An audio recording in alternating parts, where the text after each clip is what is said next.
அவுது பில்லாஹி மினஷ் ஷைத்தானிர் ரஜீம். பிஸ்மில்லாஹிர் ரஹ்மானிர் ரஹீம். அன்பார்ந்த நேயர்களே, பாலஸ்தீன் மீட்பு போர் 587வது நாளை எட்டியிருக்கிறது. 586வது நாளில் நமது காணொளி இடம்பெற முடியவில்லை, ஹெல்த் ரீசன்ஸ்க்காக. இப்பொழுது 2 நாட்களுடைய நிகழ்வுகளை உங்களுக்கு சுருக்கி தருகின்றோம்.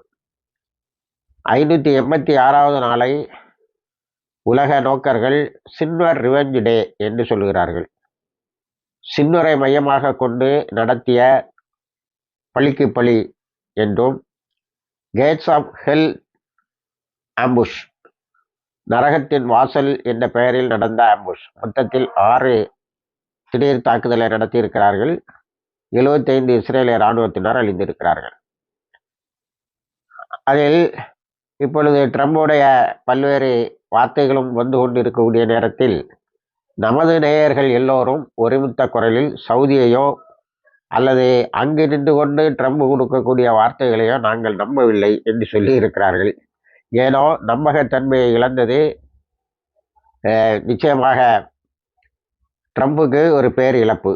அடுத்தது ரெசிஸ்டன்ஸ் அதாவது காசாவில் இருக்கின்ற இஸ்லாமிய போராளிகள் குழுக்கள் ரஃபா டு அஸ்தோத், ரஃபாவை அடிச்சு நிமித்தி ஒன்றும் இல்லாமல் ஆக்கிட்டு அங்கிருந்து அஸ்தோத்துக்கு போயிட்டாங்க. அதாவது இஸ்ரேலுக்கு உள்ளால் வரைக்கும் தாக்குதலை நடத்தி இருக்கிறார்கள். அடுத்தது அதை அவங்க ஒரு வீடியோவே போட்டிருக்காங்க. அப்போ அஸ்தோத்துக்கு உள்ளால வரைக்கும் போயிருக்காங்க. நான் இஸ்ரேலுடைய சில பகுதிகள் அவர்களுடைய கைகளில் வந்திருக்க வேண்டும், ஆனால் வீடியோ அஸ்தோது வரைக்கும் தாக்கினோம் என்று மட்டும்தான் சொல்லியிருக்கிறது தவிர எந்த இடத்தையும் கைப்பற்றினோம் என்று சொல்லவில்லை. அடுத்தது அல் குட்ஸ் ராக்கெட் பேரேஜஸை இஸ்ரேலி செட்டில்மெண்ட், இது காசா என்க்ளேவ், அடுத்தது அஸ்தோத் வரைக்கும், அஸ்கலான் வரைக்கும் அவங்க தாக்குதல் நடத்தியிருக்காங்க. இவங்க ராக்கெட் மேலே, போராளிகள் குழுக்கள் கீழே, இப்படி இஸ்ரேலுக்கு உள்ளால சில பகுதிகளை அவர்கள் தாக்கியதாக இப்பொழுது எடுத்துக்கொள்வோம். எந்த அளவுக்கு அவர்கள் அவற்றை கையகப்படுத்தி இருக்கிறார்கள், ஆக்கிரமிப்பாளர்களை வெளியேற்றி இருக்கிறார்கள் என்பதை இனி வரக்கூடிய நாட்களில் தான் நாம் தெரிந்து கொள்ள முடியும். அடுத்தது இன்று, அதாவது 587வது நாளை த டெட்லிஸ்ட் டே ஃபார் காசா என்று சொல்லுகிறார்கள். அதிகமான மரணங்கள் நிகழ்ந்த நாள் என்று சொல்லுகிறார்கள்.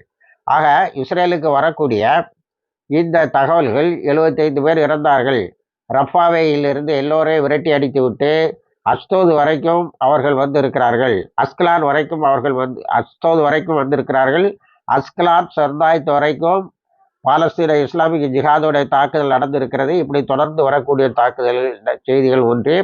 அதோடு ஹூத்திஸுடைய நிரந்தரமான தாக்குதல், இவையெல்லாம் சேர்த்து மிகப்பெரிய விரக்தியை நத்தியான்கோக்கு கொடுத்திருக்கிறது.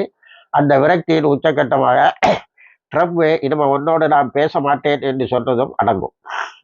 ஆக இவற்றையெல்லாம் மனதில் வைத்து கொண்டு மிகப்பெரிய பழிதீர்க்கும் நாளாக நேற்று 143 பேரை ஒரே நாளில் கொலை செய்திருக்கிறார்கள். பல இடங்களில் தாக்குதல். அது குறிப்பாக இஸ்ரேலுடைய ஈனப்புத்தி என்னவென்று சொன்னால் பெரும்பாலும் மருத்துவமனைகளை தாக்குகிறது. இப்பொழுது Al-Shifa hospital, Indonesian hospital, European hospital, இந்த 3 மருத்துவமனைகளும் பெரிய அளவில் தாக்கப்பட்டு இருக்கின்றன. இதில் நமக்கு வேற ஒரு செய்தி என்னவென்று சொன்னால், அல்சிஃபா ஹாஸ்பிட்டல் மிகப்பெரிய ஆஸ்பத்திரி. அதில் ஒரு பகுதியை இவர்கள் சீர் செய்து காயப்படுபவர்களுக்கு தினமும் 100கணக்கான பேர் காயப்படுகிறார்கள். அந்த காயப்படுகிறவர்களுக்கு சிகிச்சை செய்திருக்கிறார்கள். இது நான் அடிக்கடி இந்த 587வது நாள் வரைக்கும் உங்களிடத்திலே சொல்வது போல, மருத்துவமனைகளை எப்படி சீர் செய்வது என்பதில் ஒரு பிரத்யேக பயிற்சி இவர்களுக்கு இருக்கிறது என்றுதான் நாம் எடுத்துக்கொள்ள வேண்டும். ஆக இந்த மருத்துவமனைகள் மீண்டும் தாக்கப்படுகிறன என்று சொன்னால், ஏற்கனவே அடித்து துவம்சம் பண்ணப்பட்ட மருத்துவமனைகள், அந்த மருத்துவமனைகள் மீண்டும் இயங்குகின்றன என்று சொன்னால் இவர்கள் அதை சீர் செய்திருக்கிறார்கள் என்பதுதான் அர்த்தம். அதன் பிறகு நாம் வெஸ்ட் பேங்குக்கு வருவோம் என்று சொன்னால், வெஸ்ட் பேங்கில் நேற்று Popular Front for Liberation of Palestine அவங்க ஒரு அறிக்கை விட்டு இருக்கிறார்கள். அந்த அறிக்கையில் மேற்கரையில் இஸ்ரேல் எடுத்த எல்லா முயற்சிகளையும் நாங்கள் முறியடித்து விட்டோம் என்று சொல்லியிருக்கிறார்கள்.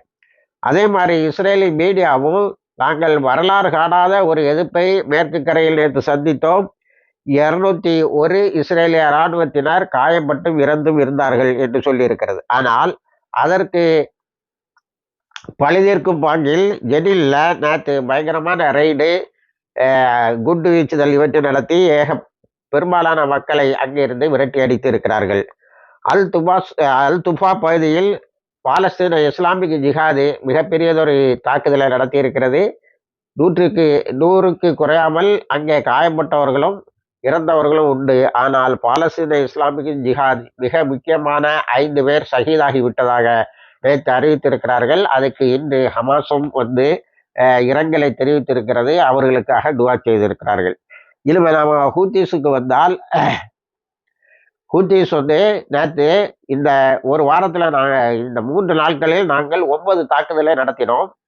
அதில் இஸ்ரேலிய மீடியாவே இப்போ கதறுது. எப்படின்னு சொன்னால், என்ன ஒரே பதுங்கு குழியில் இருக்க வேண்டியது இருக்கு அப்படின்னு. தாக்குதல் இப்பொழுது எங்கெல்லாம் போயிருக்கிறது என்று சொன்னால், central Israel, greater Tel Aviv, ஜெருசலத்தில் நேற்று பைட் ஷாம்ங்கிற இடத்துல அவர்கள் ஏதோ ஒரு திருவிழாவை கொண்டாடி கொண்டு இருந்திருக்கிறார்கள். அப்பொழுது இந்த சைரன் சத்தம் கேட்டதில் எல்லோரும் பதுங்கு குழிக்கு ஓடி இருக்கிறார்கள். கும்பலாக ஓடியதில் 30க்கும் மேற்பட்டவர்கள் காயம்பட்டு இருக்கிறார்கள். ஹூத்தீஸுடைய ஒரு வார்த்தை இருக்கிறது பாருங்கள், அது உண்மையாகி வருகிறது. அது இனி நீ இன்னும் காசாவுக்கு உணவுப் பொருட்கள் போவதை நீ தடுக்கவில்லை என்று சொன்னால், தடுப்பதை நிறுத்தவில்லை என்று சொன்னால், நீ பதுங்கு குழியில் தான் வாழ வேண்டியது வரும் என்பதை கழிந்த 3 நாட்களாக மிக நேர்த்தியாக தொடர் தாக்குதல்கள் வழியாக அவர்கள் அதை காட்டி வருகின்றார்கள். அடுத்து நேற்று அந்த ஃபெஸ்டிவலுக்கு போயிட்டு இருந்தவங்க ஓட்டின பரிதாபம் மிகப்பெரிய அதிர்ச்சியை இஸ்ரேலில் ஏற்படுத்தி இருக்கிறது.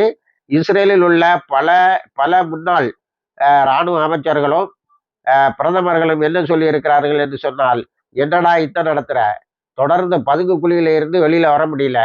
ஒருவர் என்ன சொல்லியிருக்கிறார்கள் என்று சொல்லியிருக்கிறார்கள் சொன்னால், நத்தியானுவே இரு, நான் பதுங்கு குழியில இருந்து வெளியில வந்த அவகாசம் கிடைச்சா உன்னை பார்க்குறேன் அப்படின்னு இருக்கார். அந்த அளவுக்கு பதுங்கு குழியை நிரந்தரமாக வாழக்கூடிய ஒரு நிலையில் ஆளாகி இருக்கிறார்கள். பென்கொரியன் ஏர்போர்ட்ல எல்லா நடவடிக்கைகளையும் நிறுத்திவிட்டோம் என்று இஸ்ரேலிய மீடியாவை அறிக்கை விட்டு இருக்கிறது. அப்போ அவங்க ஏர் பிளாக்கைடு, நேவல் பிளாக்கைடு, பதுங்கு குழிக்கு உங்களை அனுப்புவோங்கிறெல்லாம் முறையாக செய்து கொண்டு இருக்கிறார்கள். அடுத்தால ஒரு பெரிய டெவலப்மெண்ட் என்னன்னா, ஹமாஸ்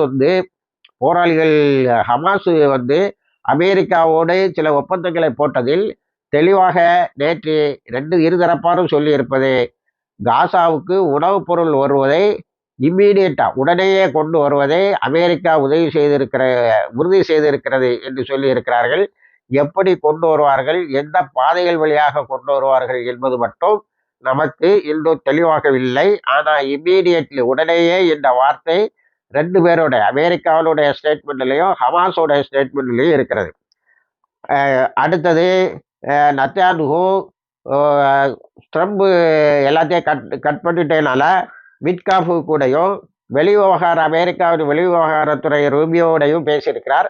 ரூபியோ ஒரே ஒரு விஷயத்தை தான் சொல்லியிருக்காரு, உணவுப் பொருள் போகாமல் இருப்பது அமெரிக்காவில் எங்களுக்கு பிரச்சனைகளை உண்டு பண்ணுகிறது. நேற்று மேலவையில் 2 பேர் நேற்று ஏதோ பட்ஜெட் ஸ்பீச்சா அதை 2ஐயும் புறக்கணித்து விட்டார்கள். புறக்கணித்து ஃப்ளோர் சிட்டிங், தரையிருப்பு போராட்டம் நடத்தி இருக்கிறார்கள். அவர்களே வலுக்கட்டாயமாக தூக்கி வெளியே போடுற நிலை வந்திருக்கிறது. ஆக ஒரு ஈடன் அலெக்சாண்டரை வெளியிட்டதன் மூலம் ஹமாஸ் ஒரு ஸ்ட்ராட்டஜிக் வெற்றியை பெற்றதாக தெரிகிறது. உணவுப் பொருள் வரைக்கும் அது புறம் ட்ரம்ப் இப்போ 3 நாள் சுற்றுப்பயணத்தை முடிச்சுக்கிட்டு திரும்ப அமெரிக்கா போகும்போது அந்த ஆள் என்ன பேசுவாங்கிறது தெரியாது. இணைந்திருங்கள், எல்லா தகவலையும் தருகிறோம். வாகிர் தவானா அல்ஹம்துலில்லாஹ் ரப்பில் ஆலமீன்.